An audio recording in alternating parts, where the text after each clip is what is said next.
যেদিন থেকে আমাদের জায়গায় রেজিস্টার কমপ্লিট হয়ে যায় এবং জায়গাটা আমাদের নামে হয়ে যায়, সেই দিন থেকেই আমরা স্বপ্নে এবং আমাদের পরিবারের সবাই অসুস্থ হতে থাকে এবং যে কোনো মতে একজনের পর একজন অসুস্থ হয়ে যাচ্ছিল।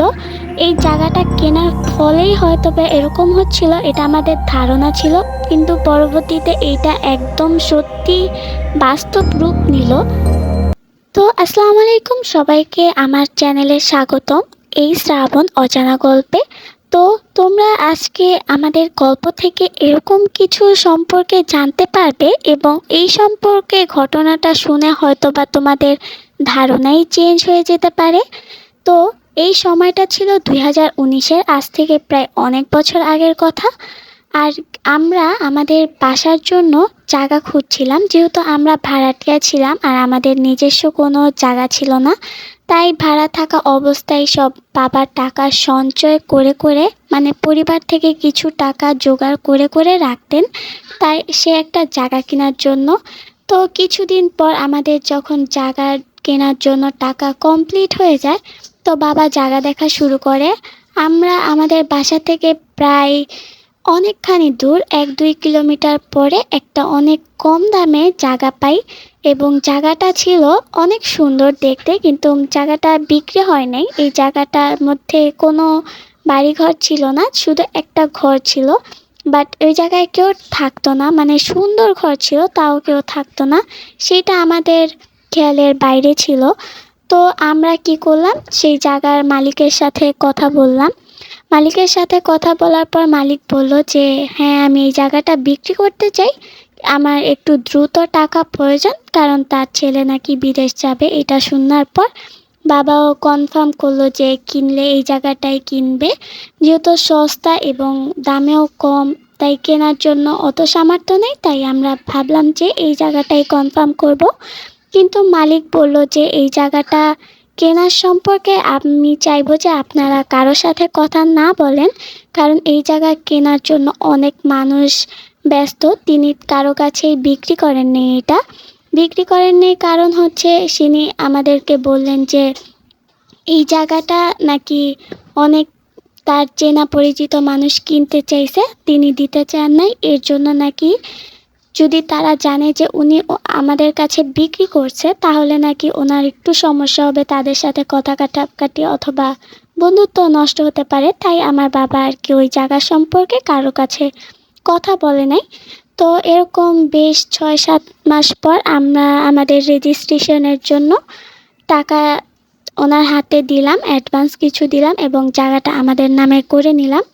যেই দিন আমাদের জায়গা আমাদের নামে হয়েছে, ওই দিন থেকেই আমাদের সাথে অদ্ভুত অদ্ভুত ঘটনা হইতেছিল। লাইক যেমন বাবা রেজিস্টার এবং জায়গাটা আমাদের নামে হওয়ার পরের দিন বাবা যখন বাসায় আসে, আচানক ওনার এত বেশি জ্বর হয় যে রাতে এত বেশি অবস্থা খারাপ যে ওনাকে হসপিটাল নিতে হয়। তো হসপিটালে নিয়ে 7 দিন ভর্তি রাখলাম। তারপরে এরকমই চলতে থাকলো, বাবা সুস্থ হইল, আম্মু অসুস্থ, আম্মু সুস্থ হইল, ভাই অসুস্থ, এরকম ফ্যামিলিটা অসুস্থতা দিয়ে ভরে গেছে। কেমন যে একটা ঘটনা। আবার যখন আমরা একটু সুস্থ হলাম সবাই কিছুদিন পর, তারপর হলো কি স্বপ্নের মধ্যে আমরা অদ্ভুত অদ্ভুত জিনিস খেয়াল করতেছিলাম। আর এরকম স্বপ্ন ছিল যেমন সবারই একসাথে একটা স্বপ্নের মধ্যেই যেন সবাই ঘুরপাক খাচ্ছি, এরকম জিনিস হইতেছিল আমাদের সাথে। যেরকম একটা স্বপ্ন আমি দেখছি, যে বলতেছি যে আজকের স্বপ্নে এরকম দেখলাম, আর আমি বলতেছি তুইও এরকম দেখছস, আমিও তো ঠিক এরকমই দেখলাম।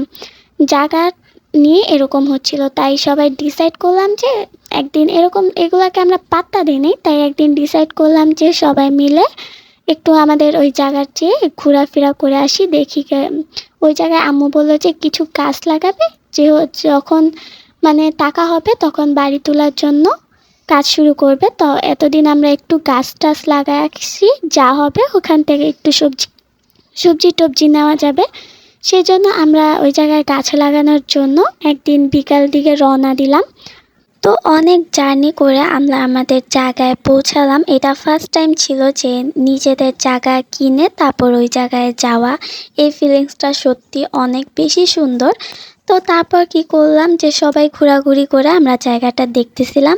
তো আমি ভাবলাম যে একটা রুম যেহেতু আছে ওইটার মধ্যে আমি যেয়ে দেখি ওই জায়গায় কি হইতেছে না হইতেছে আর কি কীরকম ঘরটা সেই রকম। তো আমি ঘুরে দেখলাম ভালোই, মোটামুটি ভালোই আছে।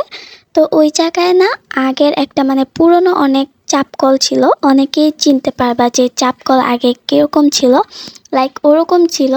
আর সাথে ছিল একটা ছোটোখাটো তেঁতুল গাছ যেটা ভর্তি তেঁতুল ছিল। তো ওই জায়গা থেকে কিছুটা আমি নিলাম কাঁচা তেঁতুল আর বললাম যে সব কাটার পরও এই গাছটা কাইটো না, কারণ এটা অনেক বেশি মজার। তো আম্মুকে বললাম, আম্মু হাসতেছিল, বাড়ি উঠানোর সময় তো এটা সবার আগে কাটা পড়বে যেহেতু এটা মাঝখানে। তারপর আমি কি করলাম, আম্মু কিছু গাছ লাগানোর জন্য চলে গেল। তো আমি ওই জায়গায় দাঁড়াচ্ছিলাম। আমার কাছে হঠাৎ মনে হইলো যে কেউ একজন পিচ দিয়ে মানে ক্রস করে গেল এরকম টাইপের।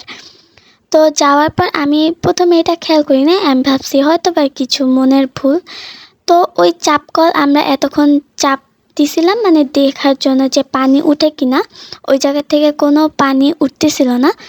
যখন আমি মানে পিছে ঘুরে আবার সামনে ঘুরছি মানে নিজের থেকে ওই জায়গা থেকে পানি পড়তেছিল। এটা দেখে মানে একটু অবাক হয়েছি, বাট ওরকমভাবে নেই বিষয়টা সিরিয়াসলি।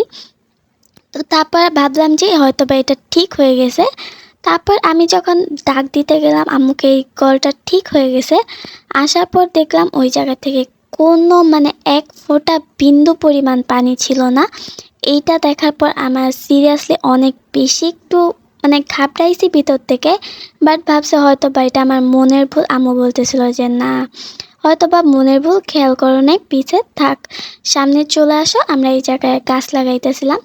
তো ওই জায়গার থেকে আসার পর মানে বাসায় আসলাম সন্ধ্যার আগ দিয়ে, আজান হয়ে গেছিলো ওই জায়গায় থাকতে থাকতে। তো সন্ধ্যার পর আসলাম যখন, তখন বাসায় আসে খাবার দাবার খেয়ে আমরা ঘুমা পড়লাম, যে রাত 12টার দিকে এরকম টাইমে ঘুমাইলাম।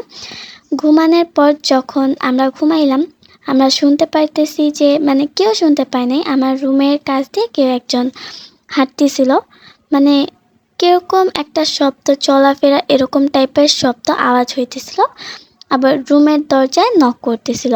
তো নক করার পর আমি ভাবলাম যে হয়তো বা আম্মু আসছে, দরজা খুললাম, বেরোইলাম, বাট আম্মু নাই। এরকম একটা সিচুয়েশান ক্রিয়েট হয়েছে।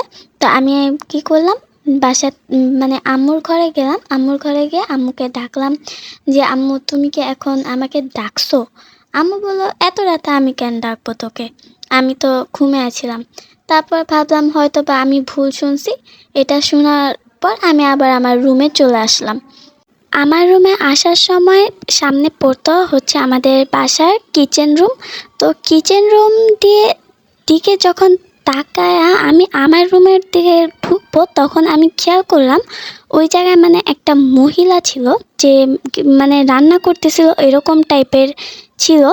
তো আমি একটু যখন বেশি খেয়াল করে দেখতে চাইছিলাম যে আম্মু তো রুমে, তাহলে এইখানে কে, দেখার জন্য যখন আমি তাকাইছি মানে লাইক সিরিয়াসলি উনি আমার দিকে, ওনার শরীর রান্নার দিকে, বাট আমার দিকে ঘাড় ঘোরায়া মানে পুরা কলাটা মাথাটা ঘুরিয়ে ফেলছে এরকম দিকে তাকাইছে। মানে ওনার ফেসটা আমি অন্ধকারে দেখি নাই, বাট এতটা ভয়ঙ্কর ছিল, লাইক ওনার চোখগুলো জ্বলতেছিল, লাল টাইপের ছিল। ওইটা দেখার পর মানে আমি একটা চিৎকার মেরে ওইখানেই সেন্সলেস হয়ে গেছি। মানে এতটা বেশি ভয়ঙ্কর, আমার ওই রাত 4টার দিকে সেন্স গেছে এবং আমি ফজরের আজানের পর জ্ঞান আসছে। এরকম টাইপের একটা ঘটনা হয়েছিল আমার সাথে।